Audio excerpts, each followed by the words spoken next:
And we're live. Are we? Yes, 13 seconds in. Mine, I don't have that. Mine says scheduled, and we are not live. So 18 people here. Yeah, I'm not doubting you. I'm saying mine doesn't say that we are live. I don't know what to do. Just got the notification on Twitch. Yeah, I'm not doubting you. I'm telling you, it still doesn't say it. I guess it doesn't matter. I can see the chat. Welcome in for the second week in a row, having fun figuring things out as we go live. Welcome in.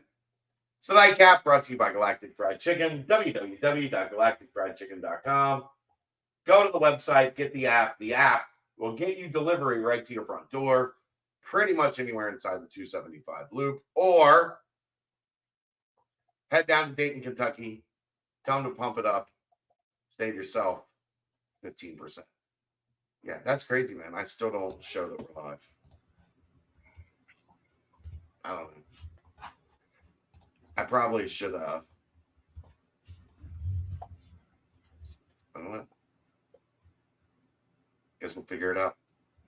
That's all you can do. It seems to be a common theme. Yeah. We'll try not to turn a small error into a catastrophic error. Whew. All right. Well, let's get to it. He's Aaron Smith. I'm Chad Brendel.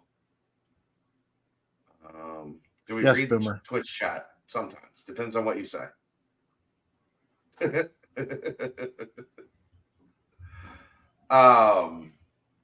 Bearcats fall 28-6.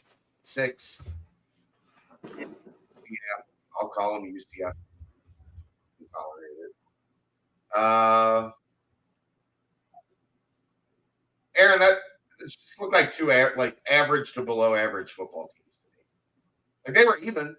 There wasn't a whole lot of separation between the two.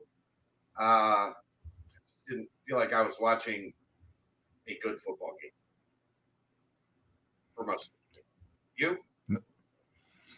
This is a team that does not have much room for error. The margin for error is slim to none if you want to win a football game. And when you have penalties on third down, when you fumble a big catch, when you throw a pick in the red zone, those things, while they have been overcome by previous iterations of your Cincinnati Bearcats, this year's iteration is not able to overcome those types of things very often at all. They are a lot easier to overcome when you're playing Tulsa and ECU and et cetera, and when you're not playing those teams that were in the middle to the bottom of the American, those errors are catastrophic. I mean, one of them, you know the one that nobody will talk about that I'll talk about today? The punt return that went down to the 1 yard line that wasn't. That's you, not what you will talk about. What I will talk about. What will you talk about? Opening drive. Cincinnati wins the toss, takes the football, marches straight down the field. Let's see. They had the third and fourth down with the push, and then they get all the way down. They don't have another third down. They get let's see. After Emory had the sneak, they get 16 yards on first down to Kiner. They get the throw to Barry Jackson for 25 yards. That puts them at the UCF 23. Kiner gain of 3, 2nd and 7 on the opening drive. And you get to give up a 9-yard sack. And you're dead. 2nd and 7 becomes 3rd and 16. And you have to settle for a field goal. And that should have been the tone setter for the game, right? You get it, you win the toss, you take the ball, you go straight down the field to the 23-yard line. And you end up kicking a chip shot field goal because you gave up, in large part because you gave up a 9-yard sack on 2nd and 7. Yeah, we get so caught up in the fumble or the interception that was just a terrible throw, or letting John Rice Plumlee in a knee brace sneak out of the pocket and pick up 3 first downs. But little stuff like that sack was a massive momentum changer. If you're UCF right there, you're feeling like, oh, we got to jail in that one, because they dominated us right down the field. They probably felt like that a couple times today. Now, on the bright side, there was some success in the second half in the red zone. That was nice to see. But I don't know. Like, it just, we're at a point, how many times can you say the same thing? I said that, Matt, that the UCF's not a good team. That was too average at best to below average Power 5 level football teams. Yeah. And it looked like it. Aaron? Have it. I don't know. Like I said, the margin for error is so slim that you can't do some of these things. When you shut a team down on 3 and out, on 3rd down, and you give up a penalty to extend the drive. You give up in one game. I didn't even know these things could happen. An illegal block by a defender who, by definition, are not blocking anyone. And I didn't know you get illegal hands to the face. That was the next one. Illegal hands to the face after the play. Which means that's just, if that I didn't see, I was on the field. You're just smacking people at that point. Yeah. And that's discipline in a 1-score game in the 4th quarter. I have an issue with the whole. I do have an issue with Satterfield addressing the discipline this week on the podium. He took responsibility for it. He said it's my job. Sure. That's my problem. It's the fact that it's week 10 and we're just now addressing discipline. No, I think he was just to the point he was ready to talk about it out loud. Well, probably should have been addressed well before now. If this has been an issue. Because he hasn't said it in the press conference doesn't mean they haven't talked about it. But whatever they've talked about hasn't sunk in. Because just silly stuff. Silly stuff. What are we doing? What are we doing? Threats penalty was dumb as shit. Taught him over effort. Yeah, effort's been on display all season when you're outgaining damn near every opponent yardage wise. Yeah. Just not on the scoreboard. That's not effort. The scoreboard's execution. Effort's the yardage. Scoreboard is execution. Here's the thing. When the effort hasn't been there, I scored 6 points. And Oklahoma State, I didn't think effort was a problem against Oklahoma. I just thought Oklahoma's defense kicked their ass. But when they haven't, the couple times that it's lacked or dipped or confidence is dipped, they got blown out. Oklahoma State and Iowa State. The rest of the season, it's been there. I mean,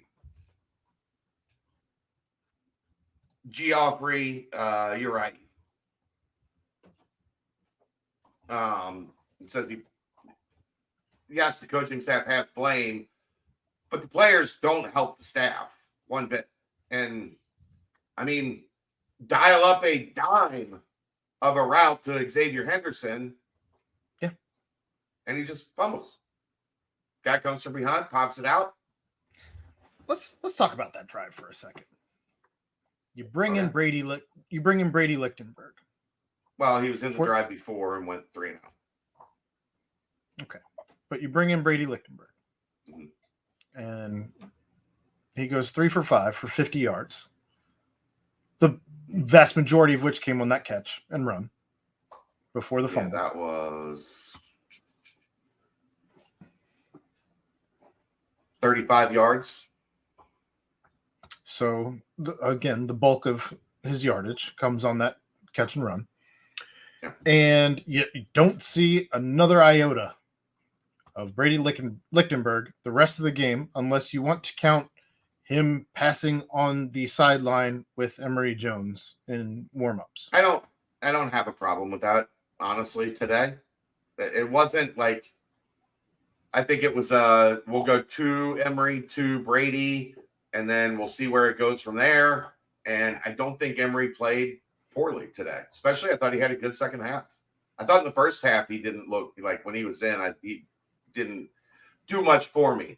But I didn't think there was the one that pissed me off was the end of the first half, minute 40 seconds, 43 seconds, or whatever it was, and you need to pass the ball down the field. Like, put Lichtenberg in for that. Second half, I didn't have a problem with like, where was the point that you thought Emory's got to, like, they have no chance to win this game with Emory? I wasn't going to argue about the second half, actually. I was getting to the end of the first half when it seemed strange to leave Emory in when you have a guy who didn't seem to be struggling in the pass. And if you're looking to open the run game, open the pass game, have that balance, then you need to have somebody who's capable of throwing the ball, which at that point in time we hadn't seen a ton from Emory that would make me say he's feeling confident today. Now, halfway through the second half, I think we can all say that he looked much more confident passing the ball. Yeah. But he still doesn't look like he has great confidence in it. But he wasn't an issue offensively today. Other than the one bad throw. Outside of the pick in the red zone. Yeah. Yeah, he made a bad throw. I don't know. I mean, it was, again, just the errors where you're having these, you're driving, you have the opportunity to go in at halftime with a lead or I guess it would have been 14-13 if they had taken a field goal. Yeah. But turns out those points were important at the end of the game. Yeah. And that's kind of the thing, right? Like, even some of the third and fourth down decisions we've seen this year, the decisions to go for it instead of take points.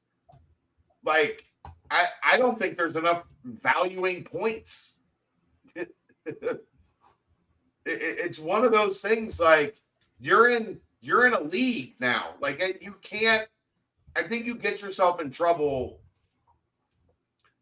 You know, you can't beat touchdowns with field goals. So, like, you're in this aggressive mode that, well, we can't kick field goals. We got to score touchdowns. Well, sometimes it's best to just take the 3. Now, you can't get down there 5 times and kick 4 field goals and think that's okay. But there are times you just kick the damn field goal and take the points and keep it moving.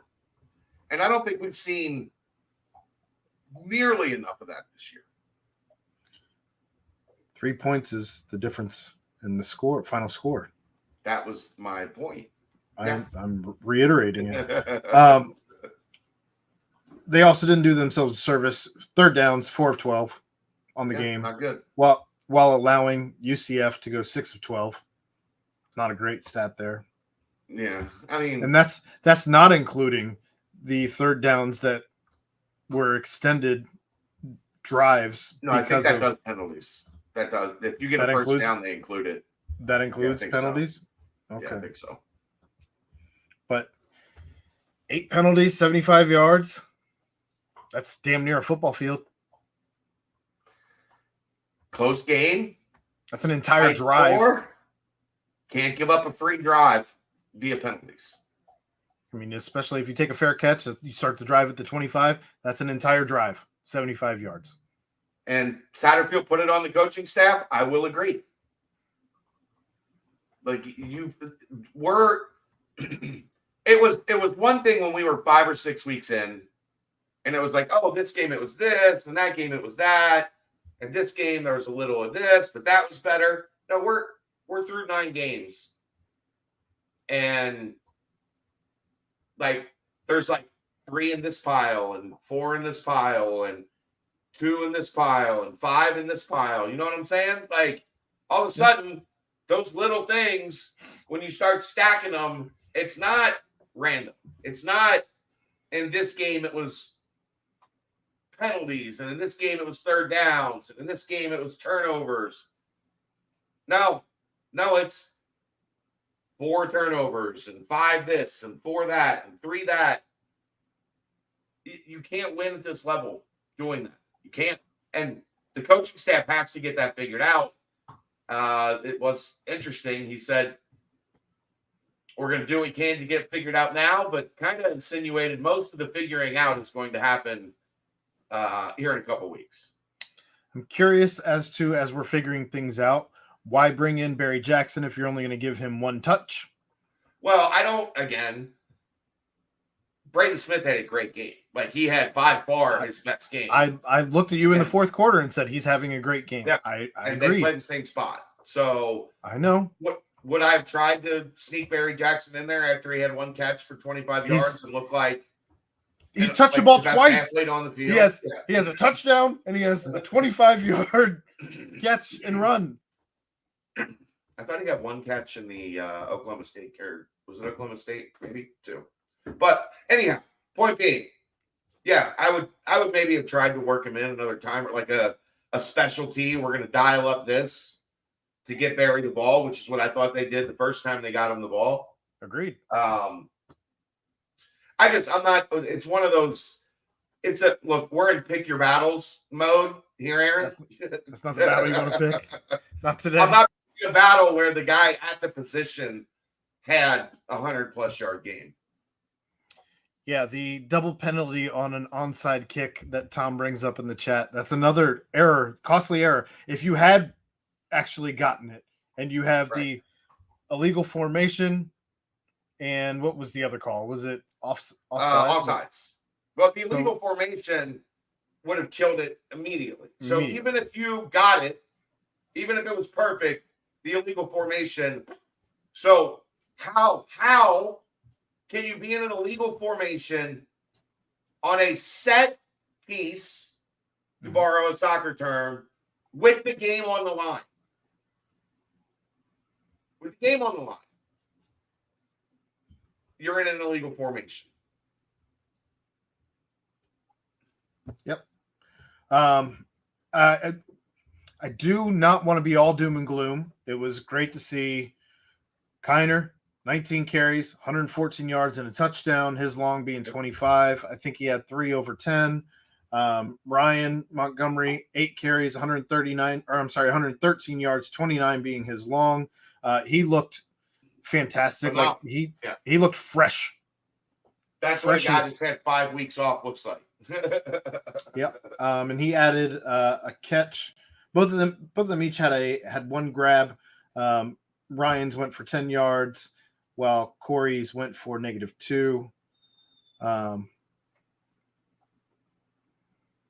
But in any case, Donovan Ollie got his first grab of the season. 1 catch, 40 yards. That was a big gain there. Came at a good time. Took us out of UCF's territory into our own territory, or out of our territory. That was a huge third down. Huge. 40 yards there. Looked like they were trying to get Shaman involved on some of those quick screens.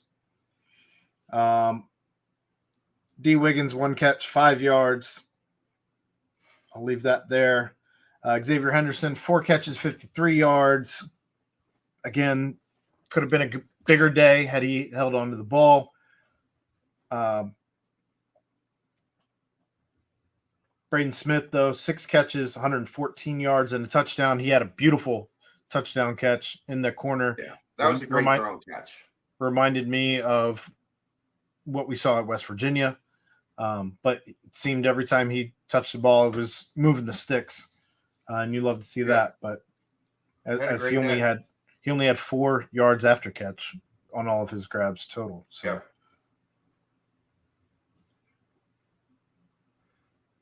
tough sledding. You wanted to see Cincinnati get their first win in the Big 12 against a team like UCF. Houston probably being the next winnable game out of what's left on your schedule. I don't feel confident going to West Virginia. Don't feel confident hosting Kansas. No, Kansas is really good. Kansas is really good. This team, I mean, it still remains frustrating that most weeks it's within reach, but you walk out of the stadium knowing not good enough. Not good enough. Yeah, it's not something we're used to. I mean, I guess you can go back to even some of the Fickle teams as far as the discipline stuff goes. I wouldn't say he ran a tight ship. I would say that there were plenty of penalties in those games, but you did have the luxury of a quarterback who didn't turn the ball over very much, special teams that didn't turn the ball over very much, and a defense that took the ball away. Correct.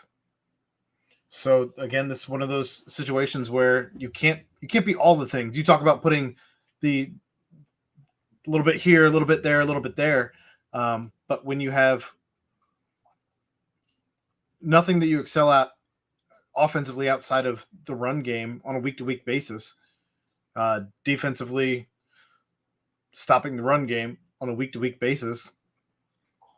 I mean, honestly, Aaron, it's kind of a miracle they are as good running the ball as they are. They can't do anything else. They can't push the ball downfield. Like you don't generally hear of a team outside of a triple option team that is that one-dimensional offensively. I agree. It's even more. It makes some of it even more impressive. You outrush UCF, though, by 102 yards. You outpass them by 20 yards. Come up empty. Again. 70 plays. Yeah, that's about average. It's when they get up into like 90 and you've got like 19, you got 20 points on 90 plays. My point, though, is you had 70 plays and you still had 2 rushers with over 100 yards. Yeah. Running the ball as much as they are. That's where it's a surprise, I guess. Yeah. Tom says, am I wrong that I appreciated Sack's emotion and frustration in the presser? I want him to feel what we all feel, if you can just translate that into the locker room. Yeah, good. Everybody's pissed. You should be pissed too. If he's not pissed, then, that's a different argument, a different conversation. I think, unfortunately, what losing does is it takes a situation like presented itself here and amplifies it by 1,000, because you've got a bunch of kids that have been around for a while and a bunch of kids that 2 years ago were playing in the college football playoff.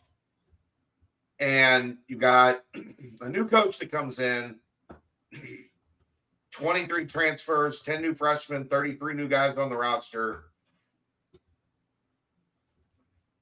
The only thing that holds something like that together is winning, or the dangling carrot of winning.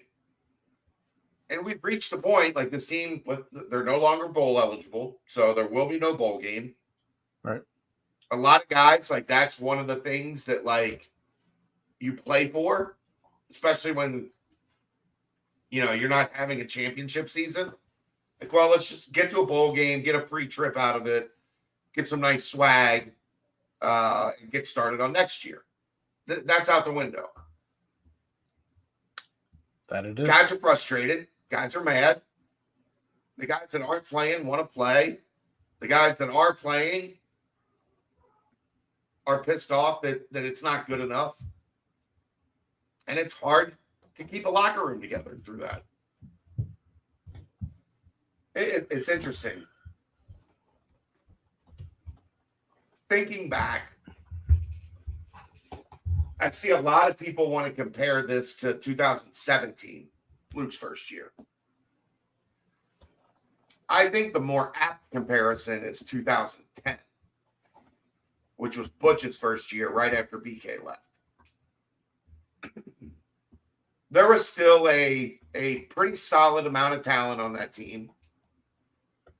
Captain of that team being Jason Kelsey, he turned out pretty good. Kind of a big deal.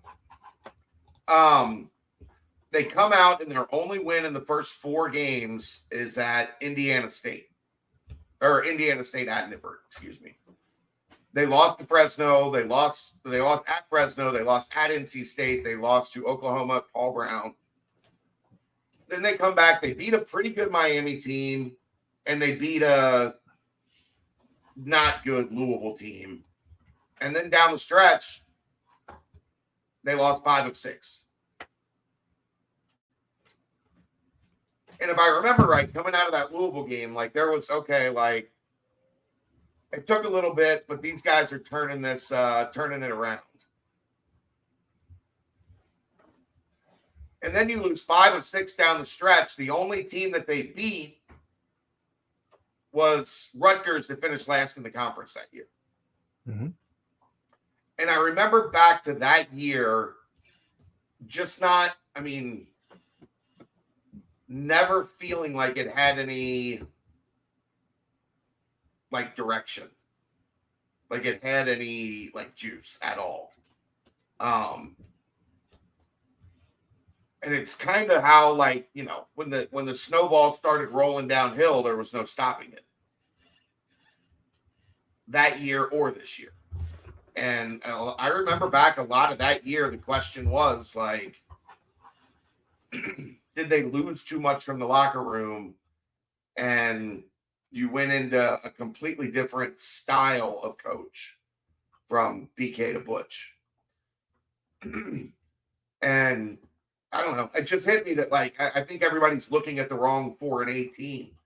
This team doesn't compare all that favorably to 2017 one because that team was god awful. Most of those losses, they didn't have a chance. It was bad. It was real bad. Where in 17 or in 10, it didn't feel like that. It felt like there was just something missing. It was, they just didn't, the juice left when that 2009 team and BK exited. And that's kind of how this feels, man. It feels like there's no muscle memory on turning these games into wins. And once you start losing, hard to stop, man. It's hard to stop. There's not a whole lot you can do unless you get a bad team on your schedule. Well, they had the bad team on their schedule today, and they lost by 2 at home. Well, you bring up it's hard to stop losing. You're starting to see some of that trickle in and out of the locker room too, as it seems if they're undisciplined on the field. I can only imagine what's going on with a team of players, many of which haven't lost, especially the guys who were here through the football years, especially guys who come from programs that dominated in high school, or even some of the transfers maybe from, Florida or other successful programs where they haven't necessarily lost very much. And all of a sudden you have 6-7 games in a row now. And that's what that's what I was talking about. It's hard when you have all these new moving parts that aren't guys that have been through the trenches and the wars together as a whole. I can only imagine how much finger pointing there is going on right now. And in meetings, in you name it, on practice field. I mean, you alluded to there being some skirmishes in the practice that you went to on Tuesday. I think that's all. I think that showed up today, though. Like, I thought energy, like, I agree. None of that stuff was in question at all today. So I just kind of. I think that's where we're still talking about the effort and everything. We saw some of that. I don't think Emery ever quit on this game, truthfully. No. He was still running his ass off in the fourth quarter. Picking up first downs and all of that. I mean, I think this is a team that battled, but unfortunately, like when you have that many errors, good luck. And everybody starts questioning everything. Like, that's human nature. If we were doing shows for a month and our numbers all of a sudden were, dreadful, we'd be looking in the mirror. What the hell? Yeah. The Spider-Man meme. Yeah. Aaron, get your shit together. Our numbers are down. You get your shit together. Like, it's human nature. And I think it leaves a void where, where did everything go from the Fickle era? Where did the culture go? The culture changed. And you don't have everybody bought in yet. Yeah, and you don't have a lot of, like, when you have 6 years of continuity, the young guys all grew up under the wing of the guys that were at the top of the roster. And then those guys move on, and the next group steps up, and the tree is continuous. They got like a Charlie Brown looking little motherfucker right now. I thought you were going to go with like where you have the base of the tree where it's just branched off in two different ways. Like, nope, you went for Charlie Brown. You got a Charlie Brown look. It's shit's like this. Looks like a Crip sign or something. I don't know. I wish I knew what it would take to fix this. I know he alluded in his presser to it being a long winter, being curious about who shows up tomorrow. I want We're about to find out. I want those notes. Who shows up tomorrow? And I know we are about to find out. It's frustrating for us. Can only imagine the levels of frustration those guys are going through, both coaches and players, trying to get this ship righted when it's. I don't think it's sinking anymore. I think it's at least capsized. Like, we might not have seen the whole thing underwater yet, but people are falling off and hitting the propeller. They're throwing deck chairs. They're throwing flotation devices into the water. Yeah. So it's not fun. It really sucks to do this through a time like this. It is like the reason you do this, you get into this, is because it's fun. You have a good time working every day. This ain't that. This ain't fun at all. Not even a little fun. Not even the kind of fun you wake up tomorrow and you're like, oh, did I do that last night? Nope. Just straight not fun. 100%. Positive basketball starts Monday. Some of the other positives I took away, as I brought up Barry Jackson, the young kid getting some PT. Kalen Carroll got the start today. He wasn't picked on very much by, I thought for sure seeing him get the start, there would be plenty of balls going his way that we'd see what he was made of. And he had a couple pass breakups. I think they caught a couple on him as well, but that's to be expected. Yeah. No real gripes there. When Brian Threats went out, Antoine Peak got in. And I know he had, I want to say, at least 2 touchdown stopping runs where he crossed field to go hawk somebody. Yeah, I think he also had the miscommunication on the corner blitz. where they were backed up inside the In the end 5-yard zone. line, and the corner came off the edge, and I don't think Peak. You would assume the safety is supposed to get over there if the corner goes, Right.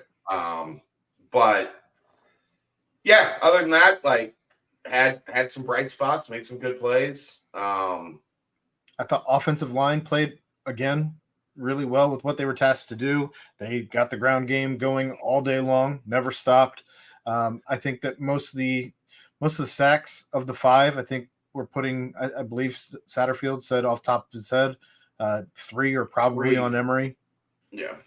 Well, and the one being the one I was talking about at the beginning of the show, where it's 2nd and 7, and you get sacked for a 9-yard loss on that opening drive, right? And the momentum is dead. That was an edge rush off right tackle. So I think this offensive line. I think this offensive line should start holding more until they get called for it. It's unbelievable. And I say that because I feel like the defensive line is getting held. All 3 of them at this point. Doesn't matter who's in. Oh, I saw Watley get it. Like, anytime they would try to move, South Florida would give it one of these, or Central Florida, sorry, would give it one of those directional schools. And, like, it was blatant on TV because you can see the defensive lineman starting to move this way and, like, jerk back because his jersey was pulled. So that's super. I don't understand it. I don't understand if everybody can see it, the official standing there looking right at it doesn't see a jersey get yanked and a guy's momentum shift against a mobile quarterback that's probably the fastest player on their team. I don't understand it. Looking at the success, though, that we saw out of the playing time from guys like Barry Jackson, guys like Kalen Carroll, I would hope that we see more young kids next week. Just seeing what they're made of. Sure. Sure. Who? Anyone. Everyone. Okay. I just there's not a lot of them. There's very few because there's only 10 players in the 22 class and 10 players in the 23 class. You don't have a bunch of redshirt freshmen to be like, all right, kid, here you go. That was a great one, Stu. That's one of my favorites. Oh, we both did at the same time. Yeah. Stewart says, I want to know how you have 2 different officials throw a flag in different areas of the field and then ultimately determine there is no penalty on the play. That was the Deshaun Pace tackle off the sideline, right? Yeah, right at the end. Right, where he's trying to hold him up. Of all the things we've seen Deshaun Pace do, and we've seen a lot of things that he has done, for good or for bad, this was not one of those. Right. But they did. They both picked up the flag. I don't. The only time of the day I believe they picked up the flag.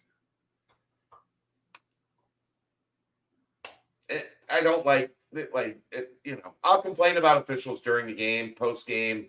I don't like to point fingers, but I didn't say they were bad. I'm not saying you did. I'm saying there were some things that had me questioning my football knowledge while watching that game today. And some of you, I'm sure, question my football knowledge regularly. And most of you are probably right. But that's neither here nor there. Drogosh? No, I don't think we'll see Drogosh this year. I think that's okay. Yeah. Maybe if you want to, you've got 4 games, if you want to work him in on a package or just, get his feet wet now that he can play the rest of the way. But sure, I don't think you'll see him for a series or, extended time. Yeah, we talked about that, Stu. Illegal block and hands to the face after the whistle. I'd still be okay if we saw more Brady worked in. Yes. Correct. I forget. No, I want to see extended Brady Lichtenberg. Right? Emory Jones is not. a 0.0% chance Emory Jones is the quarterback at Cincinnati in 2024. It's impossible. It cannot happen. So let's see. It was great weather for a November game. Ooh, buddy. So, funny story about this. What a great selling point for the recruits coming from the southern states today to Cincinnati. Yeah. Hey, this is what weather is like all the time in Ohio. Yeah. Oh no, Ohio in November, it's 60, sunny, a little bit breezy, but it's fine. Love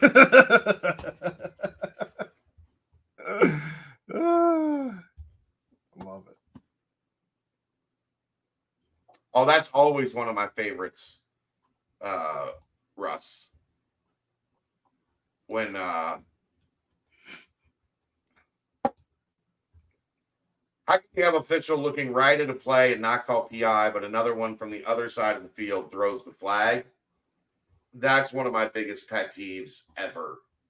Is an official right there staring down the play, and then a flag comes flying from an angle that there's no way you know if you saw that or not. No way. No way.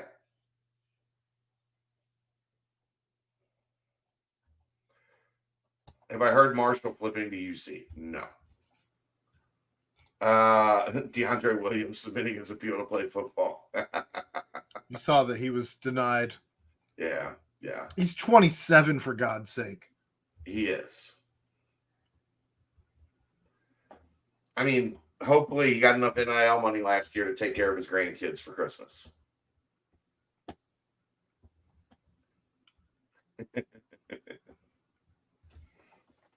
All right. You got anything else you want to talk about? It's been about 45 minutes. It's a lot of rinse, wash, and repeat. Yep. Another game where they outgain and just don't have the score to show for it. So no, I'm good. All right. Well, we appreciate all of you tuning in. I'm going to go try to enjoy what I can of the rest of my night. That's a nightcap. Thanks, Aaron. Have a great night. All right, Chad. Brought to you by Galactic Fried Chicken, right here on BearcatJournal.com. See ya!